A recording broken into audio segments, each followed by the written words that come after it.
Hello, నేను మీ CS Rao. America అధ్యక్షుడిగా Trump ఎన్నికయ్యాడు. ఆయన జనవరి 20వ తారీఖున ప్రమాణ స్వీకారం చేయబోతున్నారు. ఈ లోపుగా ఆయన క్యాబినెట్ని సమకూర్చుకుంటున్నారు. ఆయన ఎంపిక చేసినటువంటి మంత్రుల తీరు, మంత్రుల యొక్క బ్యాక్గ్రౌండు, వాళ్ళు ఆలోచన శైలి కానీ, వాళ్ళ భావజాలం కానీ, ఇవన్నీ కనుక గమనిస్తే రాబోయేటువంటి రోజుల్లో విదేశీయులు ఎవరైతే ఇల్లీగల్గా ఉన్నారో వాళ్ళందరికీ మాత్రం ఖచ్చితంగా ప్రమాదం పొంచి ఉందని చెప్పి మనం చెప్పొచ్చు క్లియర్గా. ఎందుకంటే హోమ్లాండ్ సెక్యూరిటీ కానీ లేదంటే సైన్యాన్ని కానీ దింపేసి అక్కడ ఉన్నటువంటి ఇల్లీగల్ ఇమిగ్రెంట్స్ని పంపించేయాలి అనేటువంటి ఆలోచన చేస్తున్నారు. దానికి సంబంధించి అంతకుముందు ఎన్నికల సందర్భంగానే ప్రకటించినటువంటి వాళ్ళు, ప్రచారంలో వినిపించినటువంటి వాళ్ళనే మంత్రివర్గంలో కూడా తీసుకుంటున్నారు. సో కాబట్టి ఎమర్జెన్సీ ప్రకటించి సైన్యాన్ని దింపడం ద్వారా మొత్తాన్ని ఏరిపారేయాలి ఇల్లీగల్ ఇమ్మిగ్రెంట్స్ని. మెక్సికో అలాగే అమెరికా మధ్య గోడ కట్టేసేయాలి పూర్తి స్థాయిలో అనేటువంటి ఒక ప్లాన్ అయితే చేస్తూ ఉన్నారు. ఎలన్ మస్క్ కానీ, రామస్వామి కానీ, తర్వాత ఈ హోమ్లాండ్ సెక్యూరిటీ సంబంధించిన ఇన్ఛార్జీలు కానీ, వీళ్ళందరినీ నియామకాలను కనుక చూస్తూ ఉంటే కనుక ట్రంప్ ఏదైతే చెప్పారో దానికి అనుగుణంగా పనిచేసేటువంటి వాళ్ళే కనిపిస్తూ ఉన్నారు మంత్రివర్గంలో కూడా.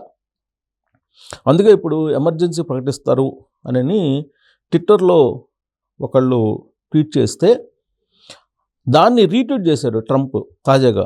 అంటే డెఫినెట్గా ఎమర్జెన్సీ ప్రకటించబోతున్నాము, ఇల్లీగల్ ఇమ్మిగ్రెంట్స్ని దేశం నుంచి పంపించేయబోతున్నాము అనేది ట్రంపే తన ట్విట్టర్ హ్యాండిల్లో నుంచి ఆ ట్వీట్ని రీట్వీట్ చేశారు. అంటే దాని అర్థం ట్రంప్ సిద్ధంగా ఉన్నారు. జనవరి 20వ తారీఖున ఫస్ట్ సంతకం ఇల్లీగల్ ఇమ్మిగ్రెంట్స్. సుమారుగా ఇల్లీగల్ ఇమ్మిగ్రెంట్స్ ప్రాథమికంగా 10 లక్షల మందిని అక్కడి నుంచి పంపేయడానికి ప్లాన్ చేస్తున్నారు. విడతల వారీగా ఫస్ట్ కనీసం 4.5 లక్షల మందిని పంపించాలి అనేది వాళ్ళు టార్గెట్గా పెట్టున్నారు మొదటి విడతగా. ఆ తర్వాత విడతల వారీగా మొత్తం 3 విడతలుగా కనీసం 10 లక్షల మందిని అమెరికా నుంచి పంపించి వేయాలి అనేటువంటి ఒక ఆలోచన చేస్తున్నారు. ఎమర్జెన్సీని కూడా ప్రకటించాలి అని చెప్పి ట్రంప్ నిర్ణయించుకున్నాడు అనేది ఆయన రీట్వీట్ చేసినటువంటి ట్వీట్ని బట్టి తాజాగా స్పష్టంగా అర్థమవుతుంది. అమెరికాలో ఉండేటువంటి ఇలాంటి పరిస్థితులను గమనించినటువంటి ఇటలీ అమెరికాలో ఉన్నటువంటి వాళ్ళకి, అమెరికన్లకి ఒక బంపర్ ఆఫర్ ప్రకటించింది. విచిత్రమైనటువంటి పరిణామం ఇది. వాస్తవంగా ట్రంప్ గెలవడాన్ని చాలామంది అమెరికన్స్ కూడా జీర్ణించుకోలేకపోతున్నారు. అసలు ట్రంప్ ఎలా గెలిచాడు, ట్రంప్ బాధ్యతలు స్వీకరించిన తర్వాత అమెరికాలో ఎలాంటి పరిపాలన అందిస్తారు, ఇలాంటి ఆందోళన చెందేటువంటి వాళ్ళు అమెరికాలో చాలామంది ఉన్నారు, ఈవెన్ అమెరికన్స్ కూడా. అలాంటి వాళ్ళకి ఇటలీ బంపర్ ఆఫర్ ప్రకటించేసింది. కేవలం ఒకే $1 ఇల్లు ఇస్తాము, మీరు రండి అని చెప్పి ఇటలీ ఒక బంపర్ ఆఫర్ను ప్రకటించింది. ఇటలీలో ఉండేటువంటి ఒక గ్రామం, అక్కడ జనాభా తగ్గిపోయారు, జనాభా లేనటువంటి పరిస్థితి, ఇళ్ళు ఖాళీగా ఉన్నాయి.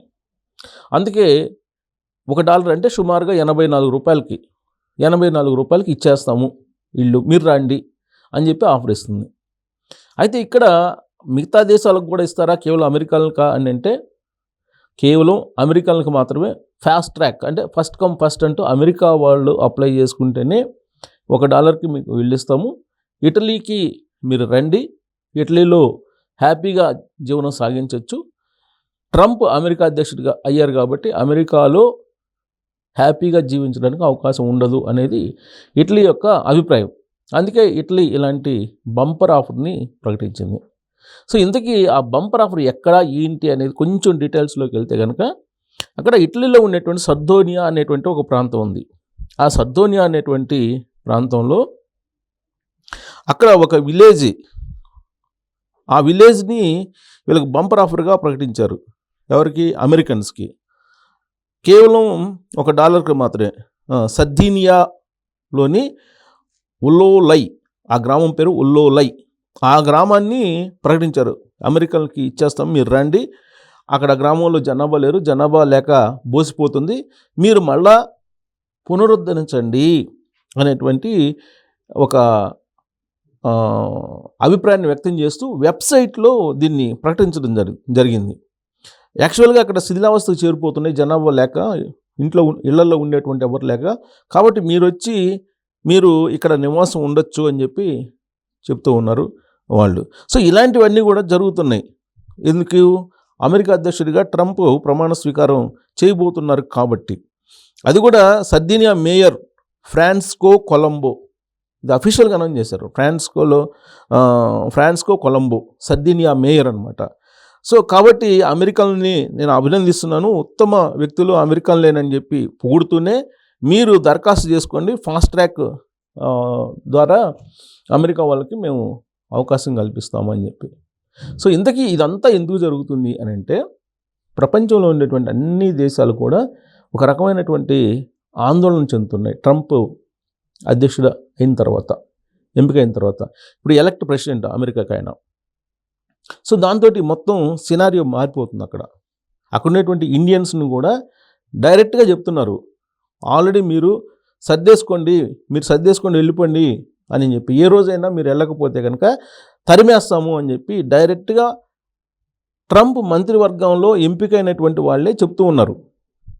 మీరు మొత్తం సూట్ కేసులు మొత్తం సర్దేసుకోండి, మీ లగేజ్ సర్దేసుకోండి, మీ లగేజ్ని సర్దుకొని వెళ్ళిపోండి అని చెప్పి డైరెక్ట్గా చెప్తున్నారు. ఒకవేళ వెళ్ళకపోతే మేమే పంపించాల్సి వస్తుంది, సైన్యాన్ని పంపించి హోమ్లాండ్ సెక్యూరిటీని పెట్టి అని చెప్పి చెప్తున్నారంటే ఎంత తీవ్రమైనటువంటి పరిస్థితుల్ని రాబోయేటువంటి రోజుల్లో ఇండియన్ అమెరికన్స్ కానీ, లేదా చైనా అమెరికన్స్ కానీ, లేదా ఇతర దేశాలకు సంబంధించినటువంటి అమెరికాలో నివసిస్తున్నటువంటి వాళ్ళు కానీ ఎన్ని ఇబ్బందులు పడాల్సి వస్తుందో అర్థమవుతుంది. మరోవైపు అమెరికాలో ఉండేటువంటి సిచ్యువేషన్, ద్రవ్యోల్బణం పెరిగిపోయింది. జీవనం సాగించడానికి అవసరమైనటువంటి సంపాదన లేనటువంటి వాళ్ళ సంఖ్య పెరిగింది. ధరలు విపరీతంగా పెరిగాయి. అక్కడ ఉపాధి అవకాశాలు లేవు, నిరుద్యోగత పెరిగింది. సో ఇలాంటి పరిస్థితుల్లో ట్రంప్ తీసుకున్నటువంటి కీలక నిర్ణయాలు చాలా తీవ్రంగా ఉంటాయి. పైగా ఉభయ సభల్లో కూడా ఆయనకి పూర్తిస్థాయి మెజారిటీ వచ్చింది. ఎలాంటి ఆర్డినెన్స్ ఇచ్చినా కానీ, ఎగ్జిక్యూటివ్ ఆర్డర్ పాస్ చేసినా కానీ అది చెల్లుబాటు అయ్యేటువంటి పరిస్థితి అక్కడ కనిపిస్తుంది. అందుకే అమెరికన్స్ వెళ్ళిపోండి, అమెరికాలో ఉండేటువంటి ఇతర దేశ ఇల్లీగల్స్ ఎవరైతే ఉన్నారో అమెరికన్స్ కానీ లేదా ఇతర దేశాల వాళ్ళు కానీ, ఇల్లీగల్ ఇమిగ్రెంట్స్ అంటే ఎవరైతే అనధికారికంగా ఉన్నారో వాళ్ళందరూ వెళ్ళిపోండి అని చెప్తున్నారు. ఈ పిలుపు అక్కడ ఉన్నటువంటి మన ఇండియన్ స్టూడెంట్స్కి కానీ, లేదా H1B కలిగినటువంటి వాళ్ళు కానీ, డిపెండెంట్స్ కానీ, ఇలాంటి వాళ్ళందరూ కూడా కొంత ఆందోళన చెందుతున్నారు. అలాగే అక్కడ వ్యాపారం చేస్తున్నటువంటి వాళ్ళు కూడా చాలామంది ఇల్లీగల్గా ఉన్నారు. వాళ్ళకు కూడా అమెరికా అధ్యక్షుడు ట్రంప్ జారీ చేయబోయేటువంటి ఆర్డర్స్ నుంచి థ్రెటనింగ్ అయితే పొంచి ఉంది అని చెప్పి చెప్పొచ్చు. జనవరి 20 తర్వాత ఏదైనా జరగచ్చు. ఈ లోపుగా మీరు గౌరవంగా వెళ్ళిపోండి అని చెప్పి మంత్రివర్గంలో ఎంపికైనటువంటి వాళ్ళే చెప్పడం అనేది చాలా తీవ్రమైనటువంటి పరిణామం. అక్కడ ఆందోళన పెరగడానికి కూడా అదే కారణం. సో అమెరికన్ ఇండియన్స్ రాబోయేటువంటి రోజుల్లో వీలున్నంత వరకు గౌరవంగా భారతదేశానికి వెళ్ళిపోండి అని చెప్పి వాళ్ళు చెప్తున్నారు. అలాగే మిగతా దేశాలు కూడా అలానే చెప్తున్నారు. బట్ ఇండియన్స్ పర్సంటేజ్ ఎక్కువ ఉంది, స్టూడెంట్స్ పర్సంటేజ్ కూడా అక్కడ ఉంది కాబట్టి ఇల్లీగల్ ఇమిగ్రెంట్స్కి స్థానం లేదని చెప్పి చాలా క్లియర్గా చెప్తున్నటువంటి క్రమంలో సైన్యం చేత మెడబట్టి గంటించుకునేంత వరకు కూడా ఉండకుండా గౌరవంగా వెళ్ళిపోండి అని ముందే చెప్తున్నారు. కాబట్టి మరి మన వాళ్ళు గౌరవంగా వస్తారా, లేదంటే అక్కడే ఉండి అక్కడ సైన్యం చేత గెంటించుకునేంత వరకు ఉంటారా అనేది మనం చూడాలి.